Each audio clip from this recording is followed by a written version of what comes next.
Maybe next time we should invite only the people who actually matter to this family, my daughter-in-law Jessica said with a bright smile as she lifted her glass at the center of the table. For a moment, no one moved. Forks hovered in midair. Conversation stopped like someone had quietly flipped a switch. And then Jessica turned her head slightly, just enough for her eyes to land on me. I felt the weight of that look before she even finished her sentence. After all, she added lightly, some guests just show up out of habit. A few people chuckled nervously, the kind of polite laughter people use when they aren't sure whether something was meant to be a joke. I simply smiled and took a sip of water. But in that small, quiet moment, Jessica made a mistake she would regret almost immediately.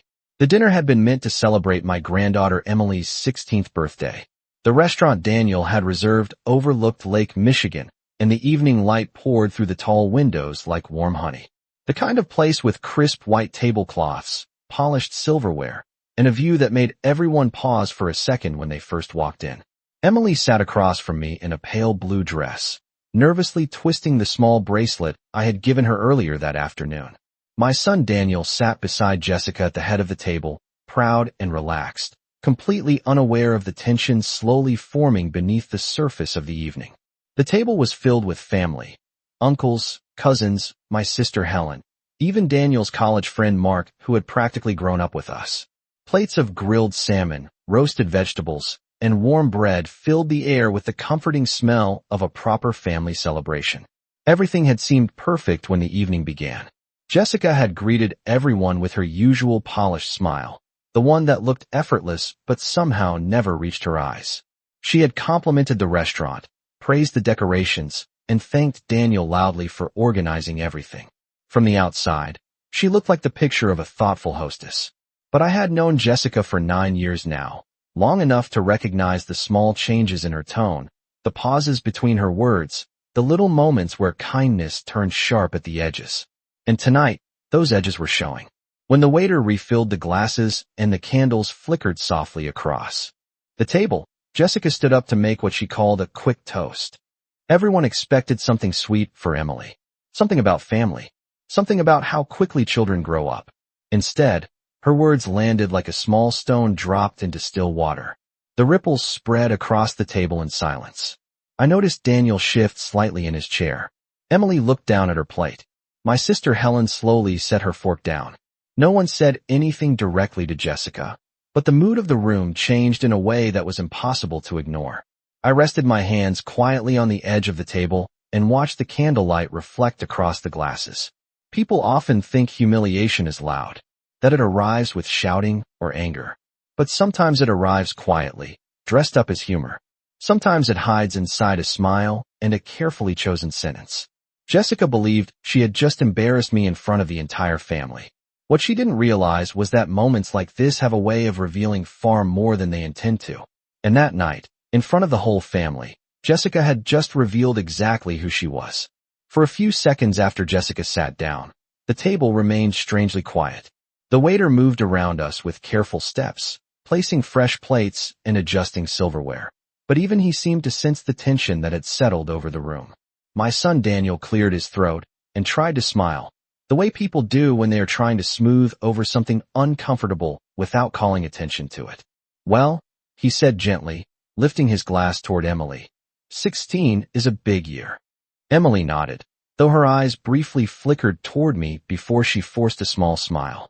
I could see the apology there even though she had not said a word. My granddaughter had always been observant. She noticed the things most people pretended not to see. I reached for the bread basket and broke off a small piece, moving slowly and calmly the way I always did. There was no reason to rush. The candles along the center of the table flickered softly in the reflection of the tall windows, and outside the dark blue surface of Lake Michigan stretched quietly under the evening sky. From the outside, the dinner still looked like a perfectly pleasant family celebration. A group of relatives enjoying good food in a beautiful restaurant. But under the surface, the atmosphere had shifted.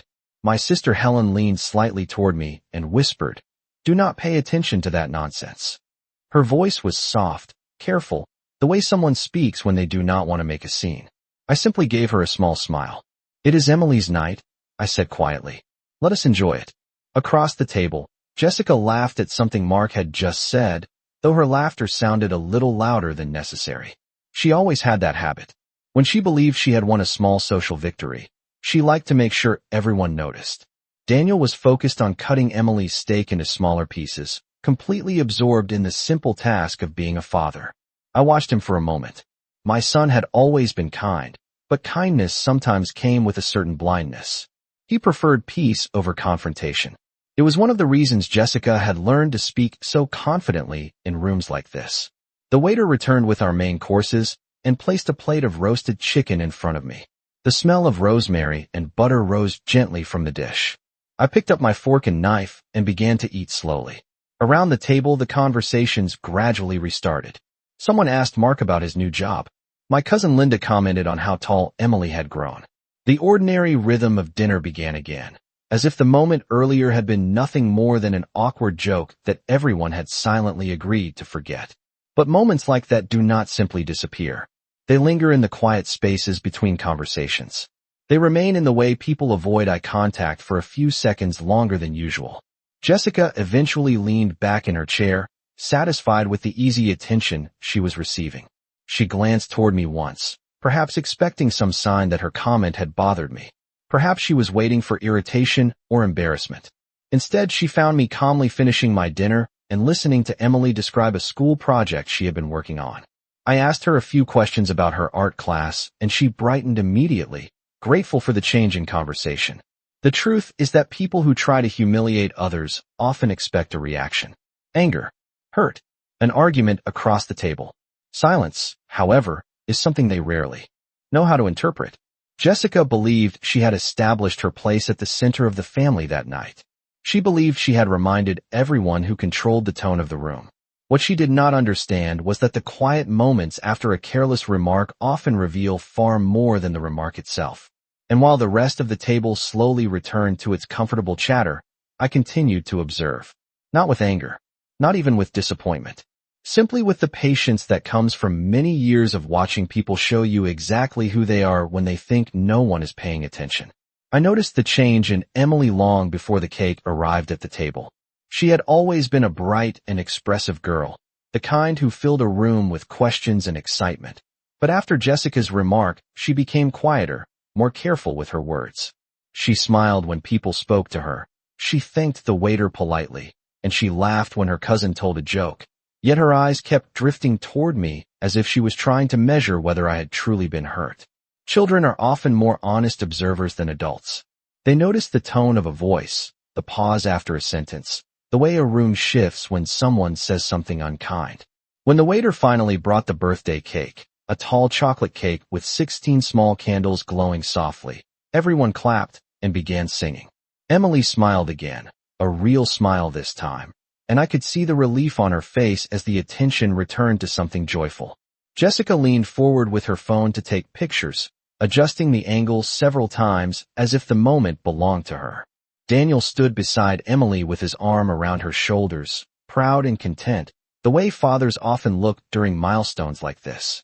I joined the singing with everyone else, my voice steady and calm, and when Emily blew out the candles, the table erupted into applause.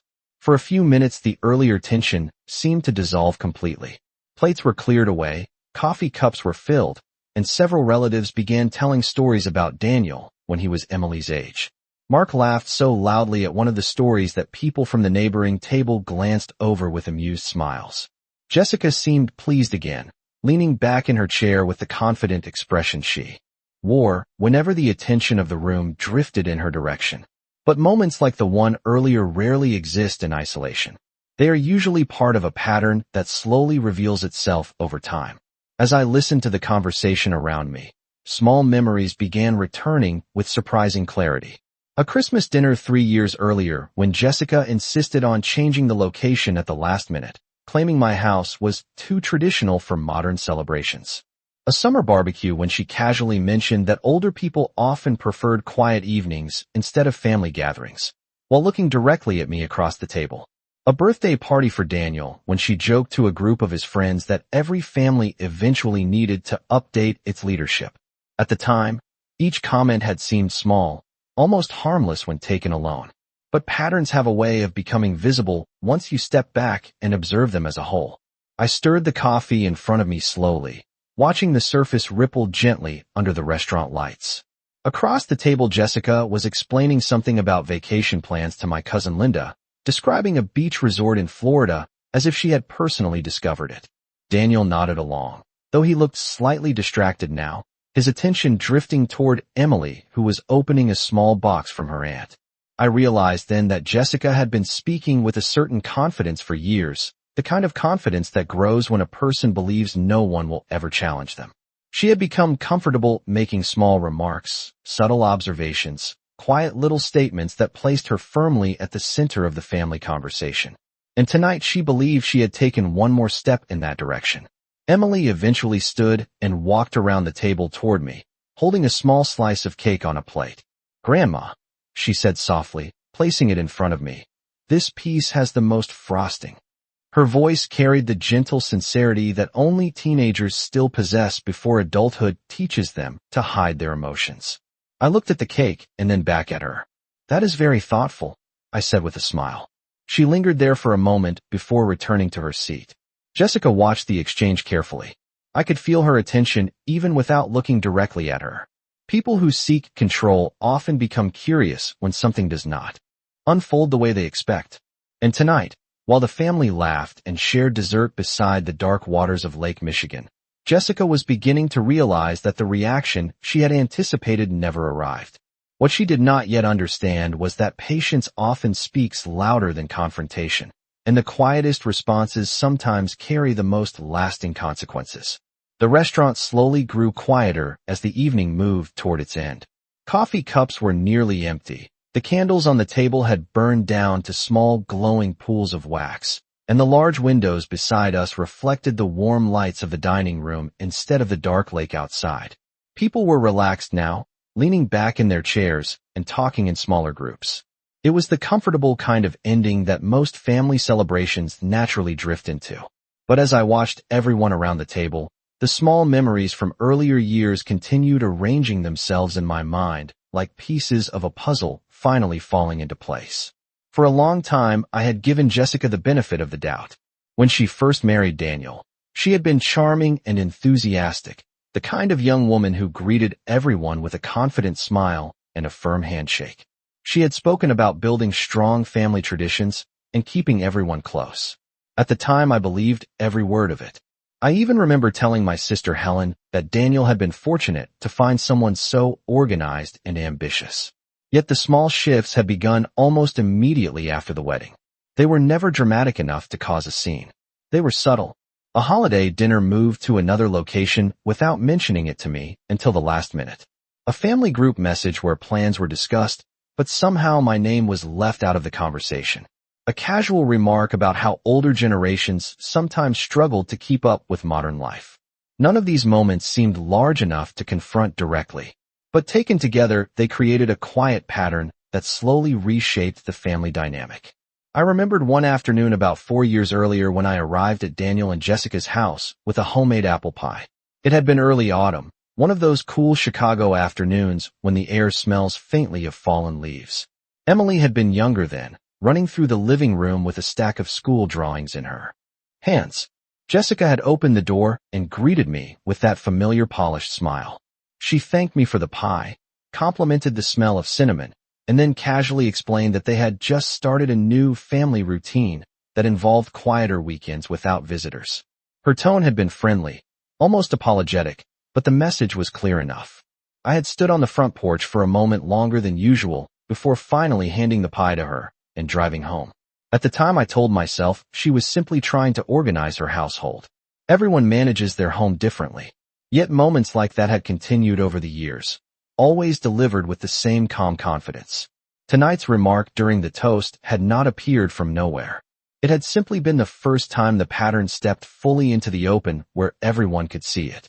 Across the table, Jessica was now describing a recent shopping trip to Linda and Helen, explaining the difference between two expensive brands of kitchen appliances as if she were giving a lecture. Her hands moved gracefully as she spoke, and every now and then she glanced around the table to make sure people were listening. Daniel had shifted his chair slightly closer to Emily, helping her pack the small gifts she had received into a neat pile beside her seat. I watched them both quietly for a moment. My son had built a good life. A comfortable home, a successful career, a daughter who clearly loved him. And like many people who work hard to keep peace inside their families, he had grown used to overlooking small tensions in order to maintain harmony. Jessica had learned that silence often works in her favor, that people prefer to ignore uncomfortable behavior rather than risk an argument during family gatherings. The thing about patterns, however, is that once you finally recognize them, you begin to see exactly where they lead. I finished the last sip of coffee in my cup and placed it gently on the table. Around me the conversations continued, warm and relaxed, but inside my mind something had quietly settled into place. Jessica believed she had been guiding the family's direction for years with careful words and confident gestures. What she did not realize was that the person she had been slowly pushing aside had been watching every step of the path she was taking. And once a path becomes clear, it is much easier to decide where it will eventually lead. The bill eventually arrived folded neatly inside a small leather folder, placed quietly at the center of the table. Slice of cake. I placed my hand gently on her shoulder. I would not miss your birthday for anything, I said. She smiled and hugged me briefly before hurrying ahead to join her father. As the group stepped outside onto the sidewalk, the lights from the restaurant reflected across the dark water behind us. Cars moved slowly along Lakeshore Drive, their headlights stretching into thin lines of white across the pavement. Jessica stood near the entrance speaking to Mark and Linda, still wearing that composed smile she had practiced so well over the years. Yet now and then her eyes flicked briefly in my direction, as if she were still trying to understand why her earlier remark had produced so little reaction. People who rely on small public victories often grow unsettled when their audience refuses to respond. Daniel was helping Emily into the back seat of their car when Jessica finally turned toward me again. For a moment, we simply looked at each other across the quiet sidewalk. She appeared confident, perhaps even satisfied with how the evening had unfolded. In her mind, she had delivered a clever remark, paid for the dinner, and guided the celebration with the ease of someone who believed she controlled the tone of the family. I gave her a polite nod and adjusted the collar of my coat against the cool breeze from the lake. Sometimes the most revealing moments of a story happen after everyone believes the story has already ended. Jessica thought the evening had concluded exactly the way she intended. What she did not yet realize was that the consequences of careless words rarely appear immediately. They arrive later, quietly and patiently, when people least expect them. The wind coming off Lake Michigan was colder than it had been earlier that evening. I pulled my coat a little tighter as the family slowly said their goodbyes on the sidewalk outside the restaurant. Daniel closed the car door after Emily climbed inside, reminding her gently to buckle her seatbelt. Jessica stood nearby, checking something on her phone, while Mark finished telling a story that made Linda laugh. From the outside, everything looked perfectly ordinary. Just another family dinner ending with warm goodnights and promises to see each other again soon. I hugged my sister Helen and watched her walk toward her car across the street. Call me tomorrow, she said, quietly before leaving, her tone carrying the subtle concern of someone who had noticed more than she had said during dinner. I nodded and gave her a reassuring smile. Daniel eventually walked over and wrapped his arms around me in a brief hug. Thanks for coming tonight, Mom, he said. Emily was really happy you were here. I patted his shoulder gently. She deserved a beautiful evening, I replied. He smiled, unaware of the quiet thoughts moving through my mind. Jessica joined him a moment later, her expression composed and pleasant as always. Drive safely, she said politely, though the words sounded more like a formality than genuine concern. I returned the same polite nod and stepped toward my car. The drive home took about 20 minutes along the quiet stretch of Lakeshore Drive. The city lights reflected across the water in long shimmering lines, and traffic had thinned to only a few late evening cars. Chicago at night often feels peaceful in a way that surprises people who only know its busy daytime energy. As I drove, I replayed the evening in my mind.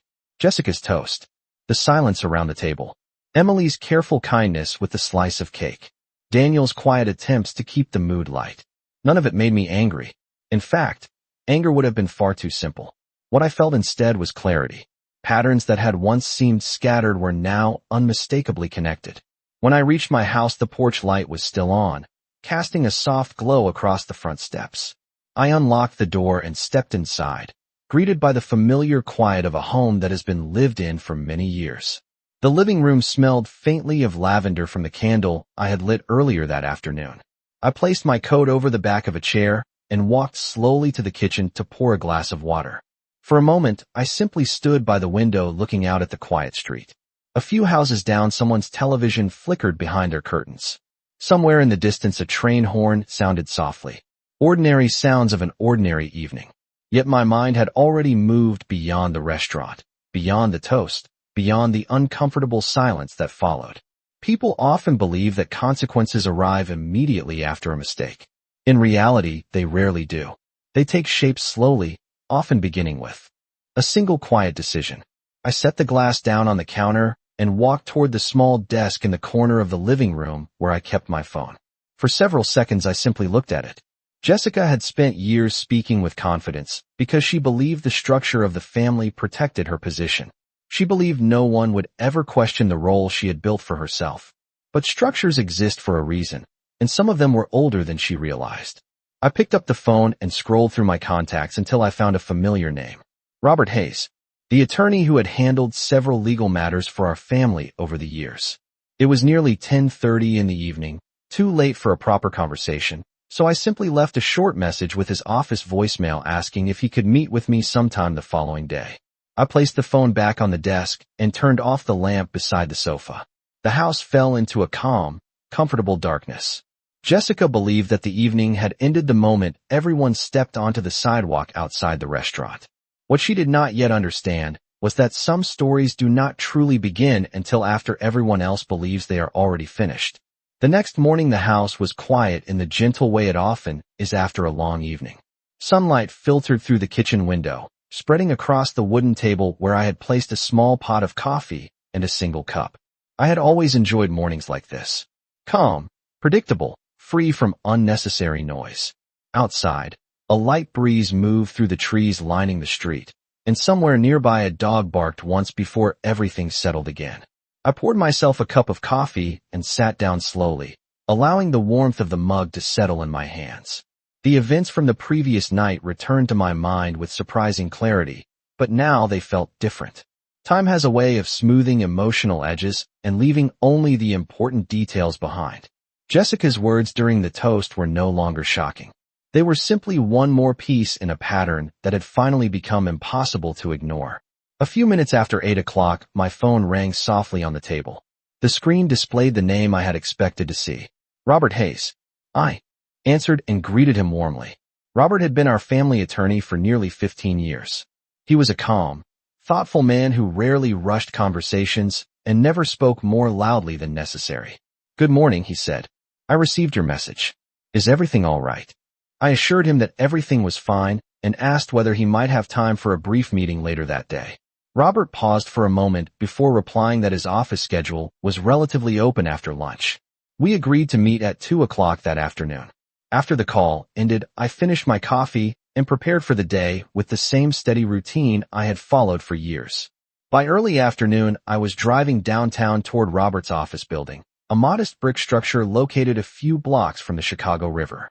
The lobby smelled faintly of polished wood and paper, the familiar scent of offices where legal documents have been handled for decades. Robert greeted me personally when I arrived, shaking my hand with his usual calm professionalism. His office overlooked a narrow street lined with old maple trees whose leaves had just begun turning gold. We sat across from one another at his desk while he folded his hands patiently and waited for me to explain why I had come. I began by describing the dinner from the night before, not with anger and not with exaggeration, simply the facts. Jessica's comment during the toast, the way the room had reacted, the pattern of similar remarks over the years. Robert listened without interrupting, occasionally nodding in quiet understanding. When I finished speaking, he leaned back slightly in his chair.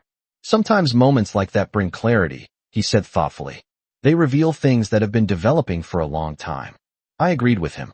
Then I asked him a question that caused him to look at me more carefully. I asked whether the legal structure we had created years earlier was still fully in place.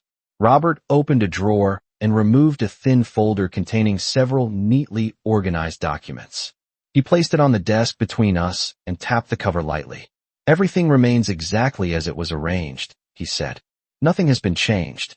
I nodded slowly, feeling the quiet certainty that comes when a long, overlooked detail finally becomes relevant again.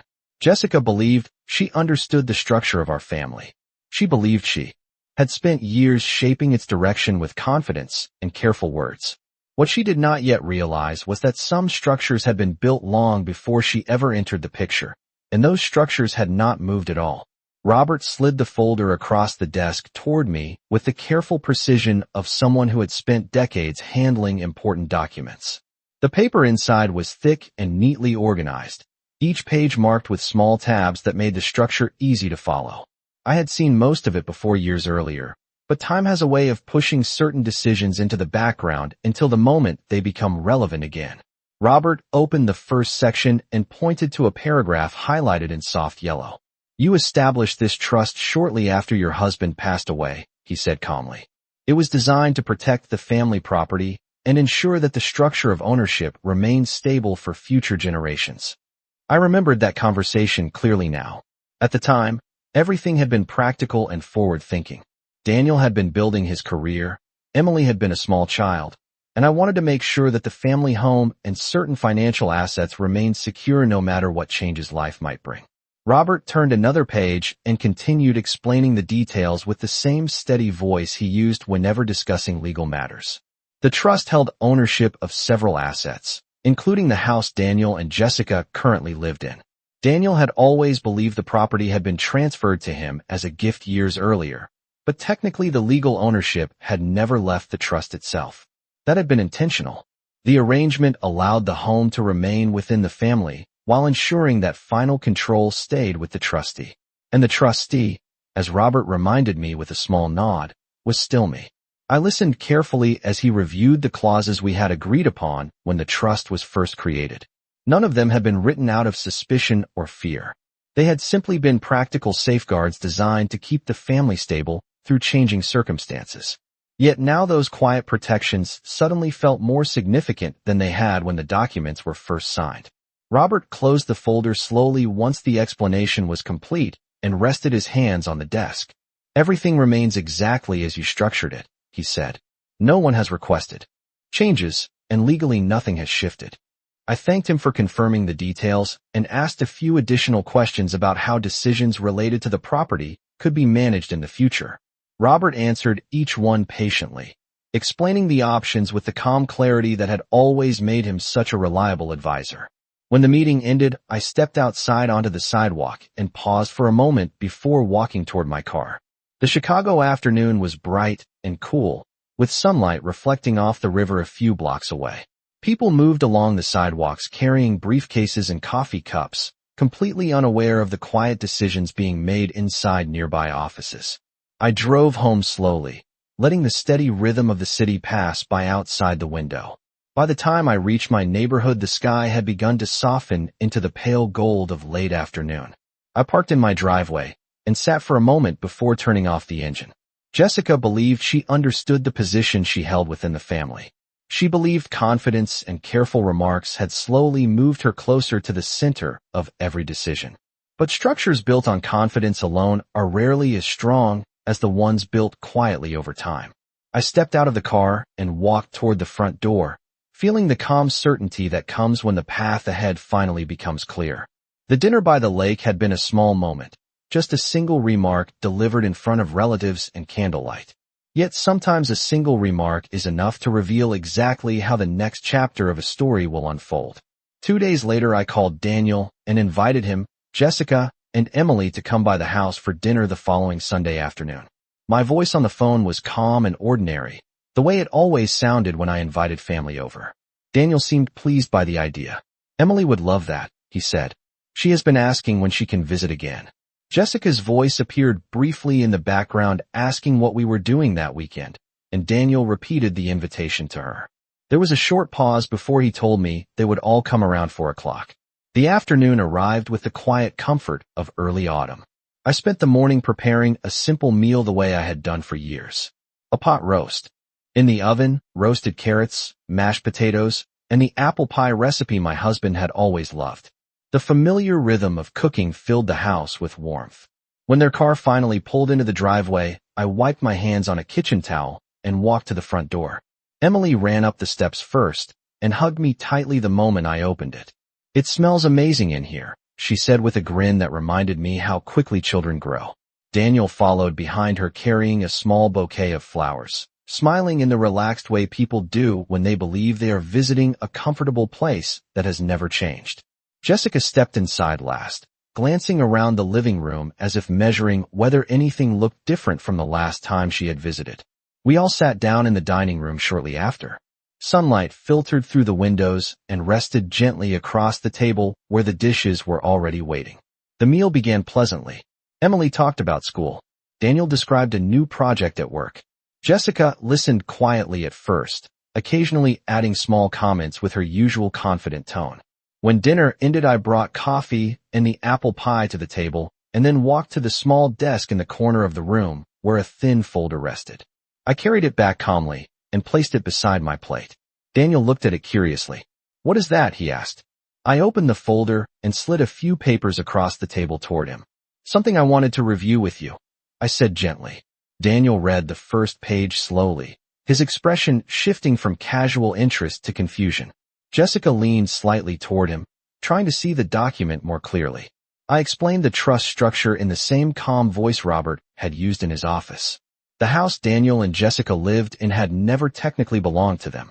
It remained part of the family trust created years earlier to protect certain assets for future generations. Daniel looked up from the paper, surprised but not upset. He understood practical decisions when they were explained clearly. Jessica, however, grew very quiet. I continued speaking in the same steady tone, explaining that the trust allowed me to determine how the property would be managed moving forward. I paused then and folded my hands gently on the table. "Respect inside A. Family matters more than people realize," I said calmly. "And sometimes people only understand that after they have had time to think." The room fell silent for a moment. Emily looked from her father to me, sensing the importance of the conversation even if she did not fully understand it. Jessica finally lowered her eyes to the table. The confident certainty she carried so easily in public settings had faded into something more thoughtful. I did not raise my voice or repeat the remark she had made at the restaurant. I simply allowed the quiet weight of the situation to speak for itself. Outside the window, the late afternoon light settled across the yard, peaceful and still. Some lessons arrive loudly. Others arrive quietly, in a calm dining room with a simple folder resting on the table. And those quiet lessons are often the ones people remember the longest.